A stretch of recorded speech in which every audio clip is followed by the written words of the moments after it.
Good morning. Special hello to the children out there. My name is Mary, Miss Mary, and today we're going to continue with our story of Esther.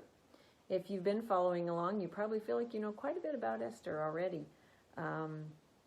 But today, because it's Thanksgiving weekend here in Canada, I thought it would be good to sort of combine those two topics a little bit, Esther and Thanksgiving. So what could Esther have been thankful for? And one of the things that I thought I wanted to bring out today is that sometimes things happen, and when they're happening right then, we don't feel so happy about it and we don't feel thankful for it.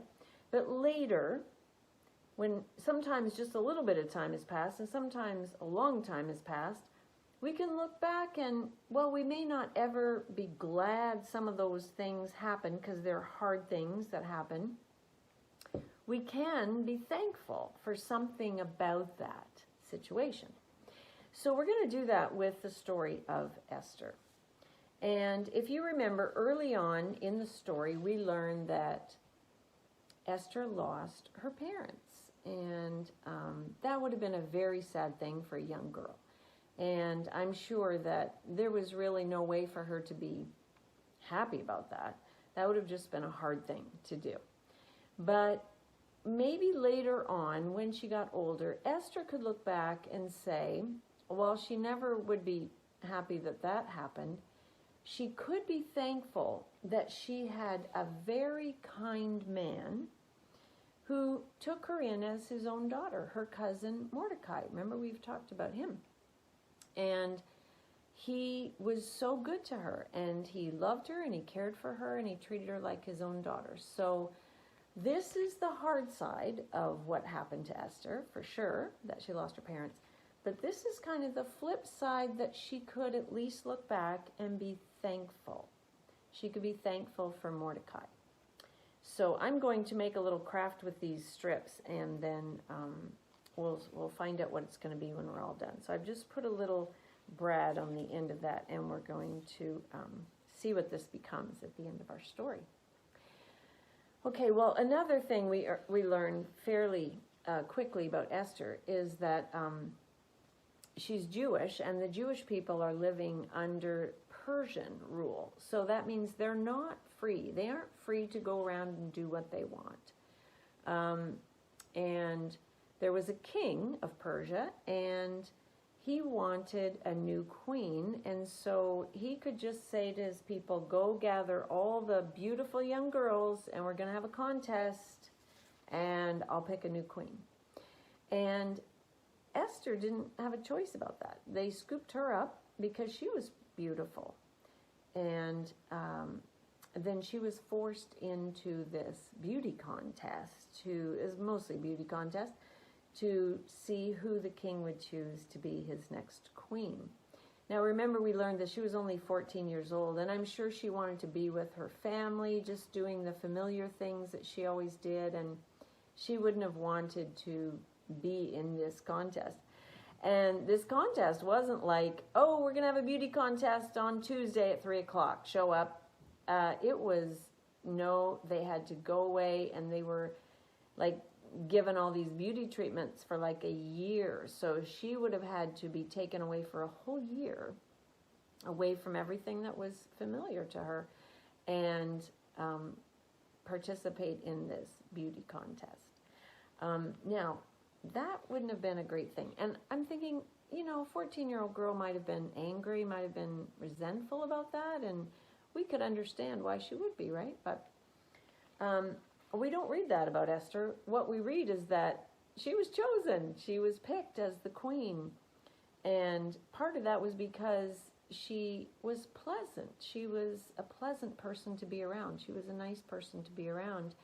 And so when it came her turn, the king actually chose Esther to be the queen.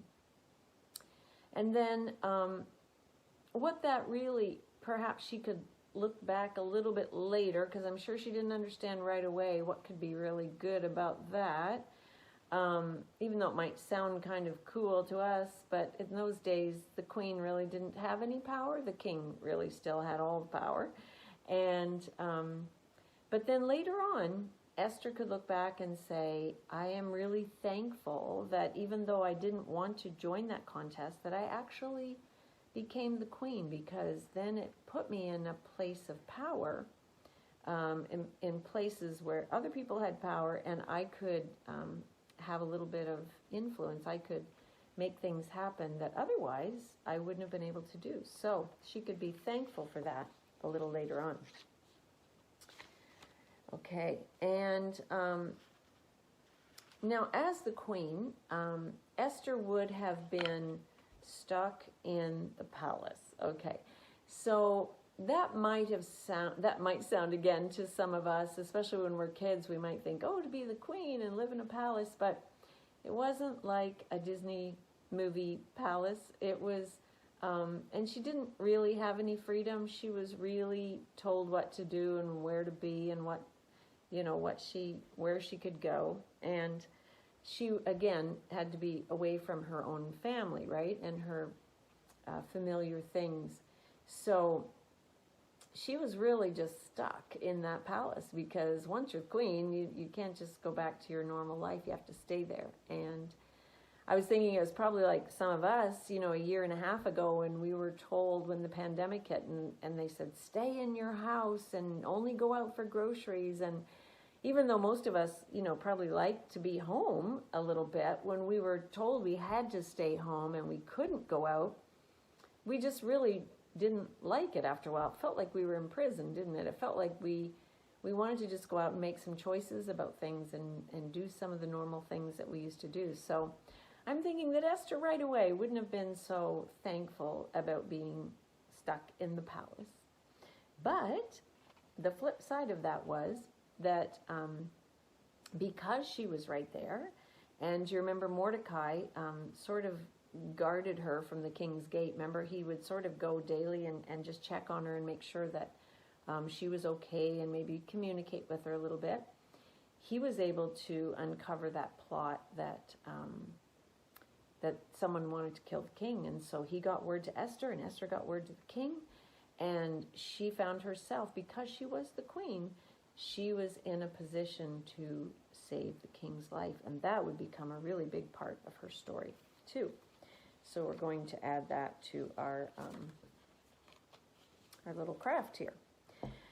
And then finally, in Esther's story, and there's just a little line at first, and it may not seem that important, that it said, Mordecai told Esther not to say that she was Jewish. Don't tell anyone. So she was to keep her identity secret at the beginning. And I was thinking there probably aren't really good situations where you're told to keep a big secret like that, like don't tell people who you really are. It usually would mean that maybe you're in danger somehow, or maybe that you are around some bad people. And I'm not sure that Mordecai, I doubt that he even really could have understood how that was going to play out for them, but he no doubt heard that from God. Just maybe that idea came from God to Mordecai, and Mordecai told Esther, and Esther was very good to do what Mordecai told her, and so she did keep that a secret, and that turned out to be something she could be really thankful for later, because do you remember Miss Debbie told the story that there was the bad man Haman, and he had convinced the king that they should kill all the Jewish people. And Esther was Jewish, but nobody knew that. Like Haman and the king didn't know that Esther was Jewish. So Esther planned those banquets, and Haman was there, and the king was there. And because the king really, really liked Esther now, she had been good to him, and she was beautiful, and he had chosen her to be his queen. When she said, well, somebody wants to kill all the Jewish people, and I'm Jewish, she had the element of surprise. She had the power of springing that on the king and Haman that otherwise she wouldn't have had. And maybe if Haman already knew that Esther was Jewish, he would have found some other sneaky way to get them to kill all the Jewish people. But because Esther had done what at first might have felt kind of weird, to keep that a secret, she could be thankful she did, because then she was able to save all of her people because of that. So again, something maybe not right away you can be thankful for, but later on you can be thankful for it. So those are just a few examples of how Esther may have gone through something at the beginning and couldn't see maybe the good thing about it, but then she could look back and be thankful about it. And we can all do that too, really. We all have things in our lives where we think at the beginning, well, this isn't a good thing. I don't like this. It either makes me mad, or it makes me sad, or I'm disappointed, or whatever, or I'm scared even. And yet there's a way that it can be turned around, and we can look back on it and go, okay, I think I can actually be thankful for that. I was thinking that maybe when you got your class list this year, you didn't get in the room with your best friend. That can happen. I think it happened to my grandson. He got put in a different classroom than his best friend. So that made him very sad, and maybe it would make you sad to find out that news. And you could think, this is never going to be a good thing. But then you make a new friend, and now you have two good friends, because if you'd had your best friend with you, you probably wouldn't have gotten to know another really good friend. And so now looking back on it, you can be thankful. This wasn't so happy, but now you can be thankful that it turned out you have a second really good friend.